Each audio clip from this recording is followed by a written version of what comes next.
What's going on YouTube? This is DBZ, now bringing you a very exciting deck profile, and that is my Infernoble Flame Swordsman deck profile.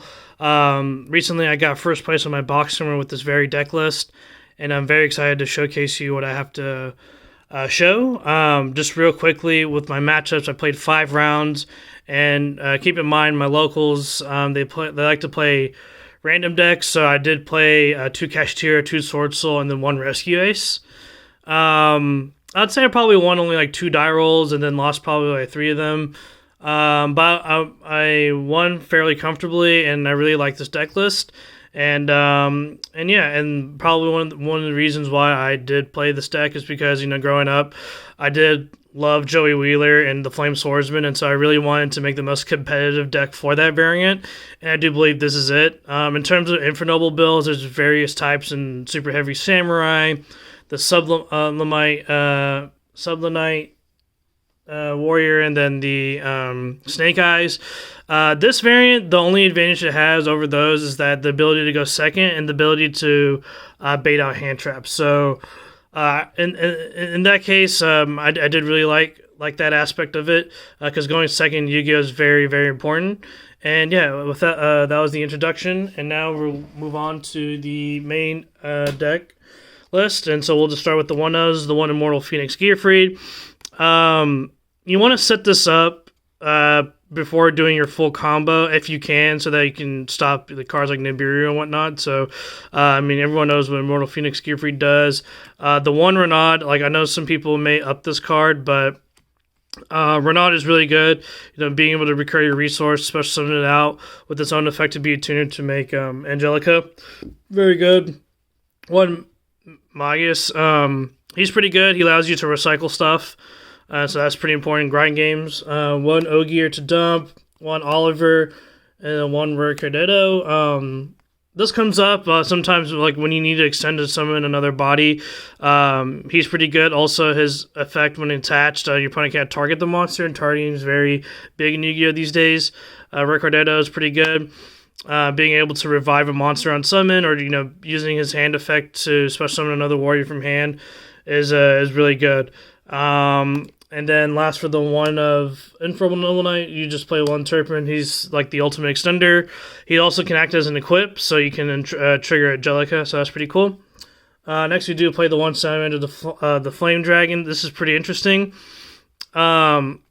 Just for reference, if you want to know what the full combo looks like, just go to Team Samurai's channel, and he shows exactly what I try to do, like going first, and this is a big part of it. Basically, when he gets into the grave, you can add a Salamandra Flame spell trap card, and then when he's in the grave, you can target a fire monster and equip it. So you want to use this. You want to send this to the grave off your Fighting Flame Swordsman so that you can trigger Angelica.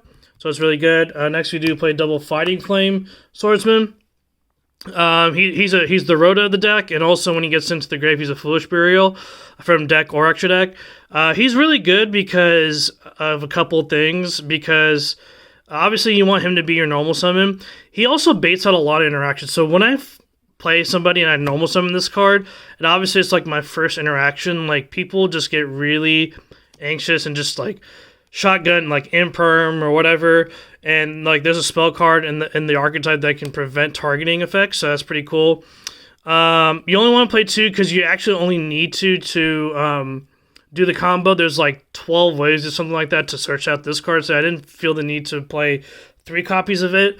Also, keep in mind this is a 42 card deck list, and the reason for that is because I usually play 40 card decks, but with this deck in particular, there's a lot of 1-ofs. You don't want to see them in your hand while also playing 12 hand traps, and you want to open at least 2 hand traps every duel, you know, especially against, you know, the Snake Eyes decks.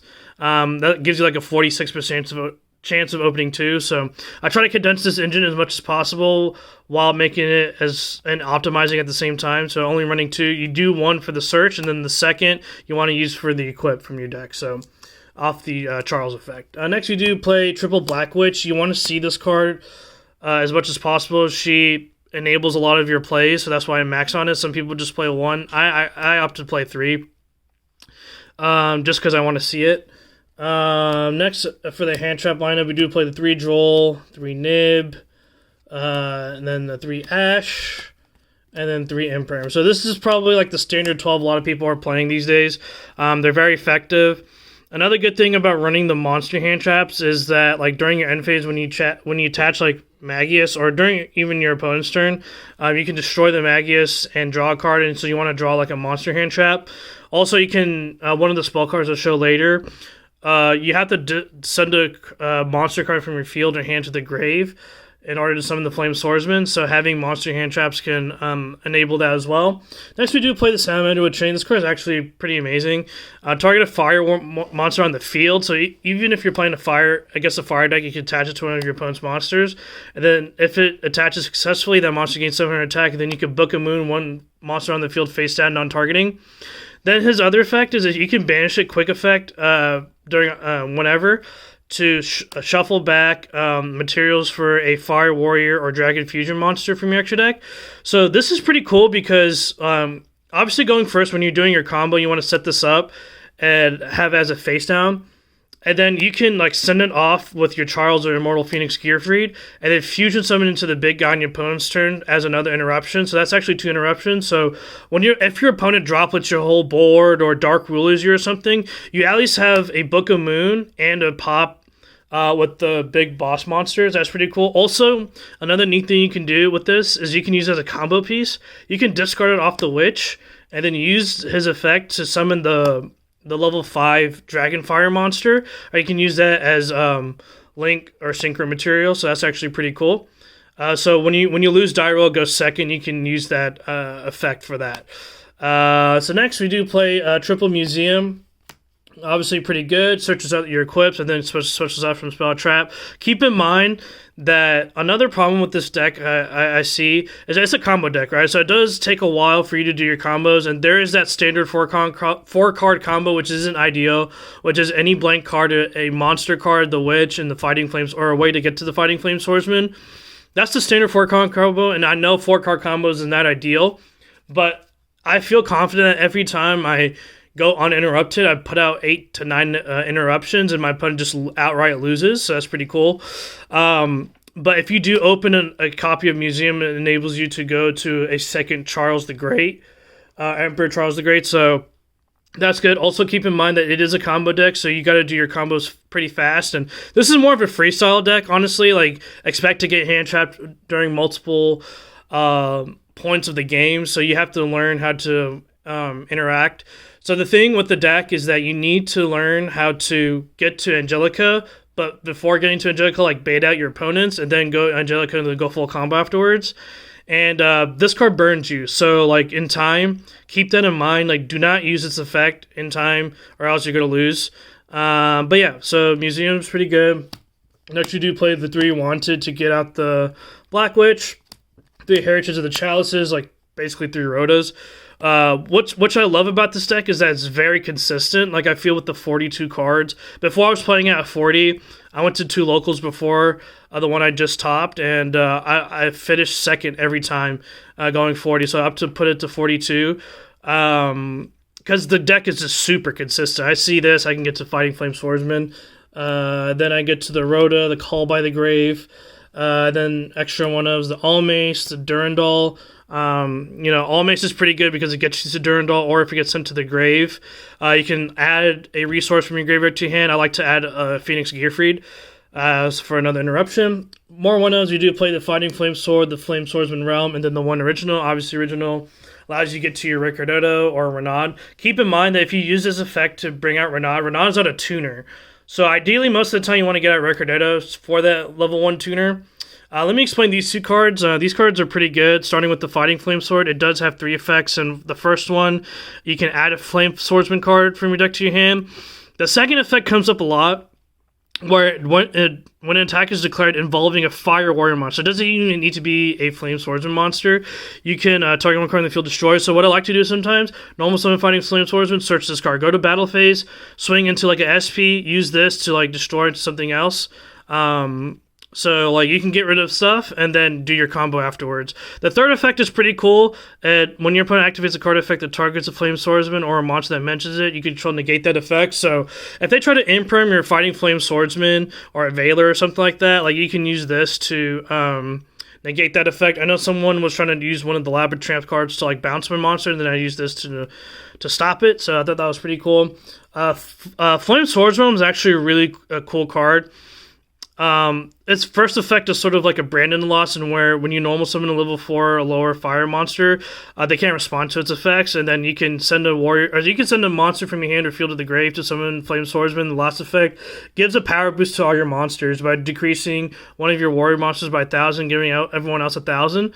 That's a pretty cool reference to the show, and also like it helps swing for games. So this card does a lot. You can also send combo pieces from your hand to the grave. Like if you have multiple normal summons, you can normal summon the Fighting Flame Swordsman, send like Ogier to the grave, and then later you can use like Promethean Princess to bring back Ricciardetto to revive the Ogier, and then go full combo by doing Angelica. So I thought that's pretty cool. So that is a 42 card deck list. That is it for the main, and you know what? We'll just go quickly through the side deck. We do play double Ghost Spell. I don't play 3. I feel that's a little bit of overkill, especially with my locals. It's a little weird. It is decent against the Snake Eyes matchup, but it's primarily for Labyrinth and Voiceless. Next, we do play the 1 Renaud, the 1 Flame Swords Dance, and then the 1 Salamandra Fusion. So let me explain these cards. This card gets you to your Angelica Ring, which acts as the first spell card that your opponent activates gets negated, so I can essentially stop like a Dark Ruler or Super Poly. And also you can send this card to the grave and gain 500 life points, so that may come up. This is pretty interesting. This card is pretty cuttable, but I just like it because I have it for fun. This allows me to go to the big boss monster going second, and it has a pretty unique like effect where if the monster equipped is destroyed by a battle card effect, you can send it to the graveyard instead, so it can serve as a protection. But sometimes like you need to go into the boss monster to just swing for game, and that's just enough because a lot of times you can't get into Angelica going game 2. They're going to hand trap you to death, and so having that as an option is really good, especially going second. I just side out the Salamandra with Chain for this card, and this is an interesting card. Basically, this is solely for decks that play Shifter, that plays decks like Kashtira and like maybe Vanquish Soul or something like that. Basically, I'm going to read this card. Basically, it says if a monster special summon 1 level 7 or lower fusion monster from your action deck that is a Flame Swordsman and mentions it, then you can change one face-up monster on the field. This card actually won me a duel, or actually won me the match against a Kashtira player, because he shifters me. I Fighting Flame Sword, I search this card.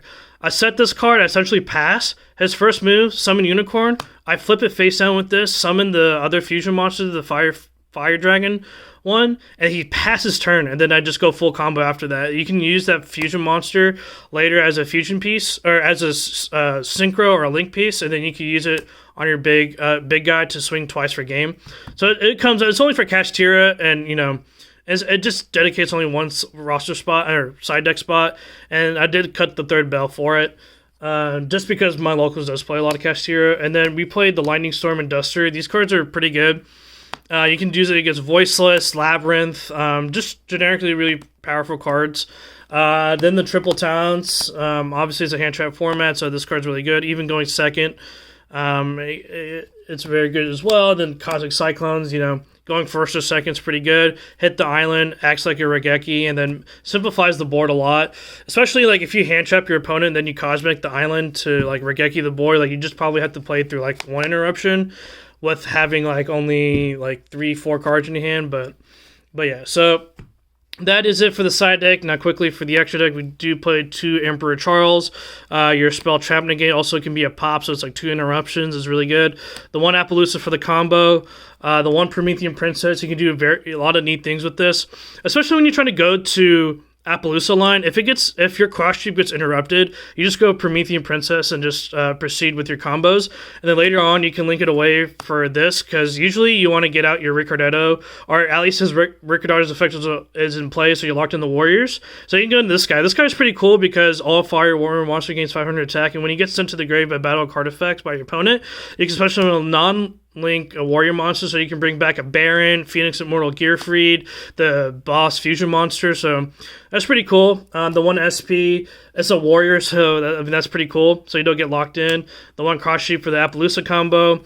The Hida is very good. Gets into your princess pretty easily. The 1 Baron, the 1 Angelica, the one Roland, the Emperor Charles. I mean, these are pretty standard. And the next, your fusion monsters for the Flame Swordsman engine. Obviously, Flame Swords is Flame Swordsman. This card is eh. I mean, like, you can like attach it to this card, like, or even your Flame Swordsman, and it can attack twice and it gains attack boost. But the main thing is you use it for Link or Synchro material. It's a level 5, so it can get you to Baron, you know, with Roland. So that's pretty cool. And then this guy, the boss monster, he also burns, so that comes up going second. You just need to burn your opponent for 500.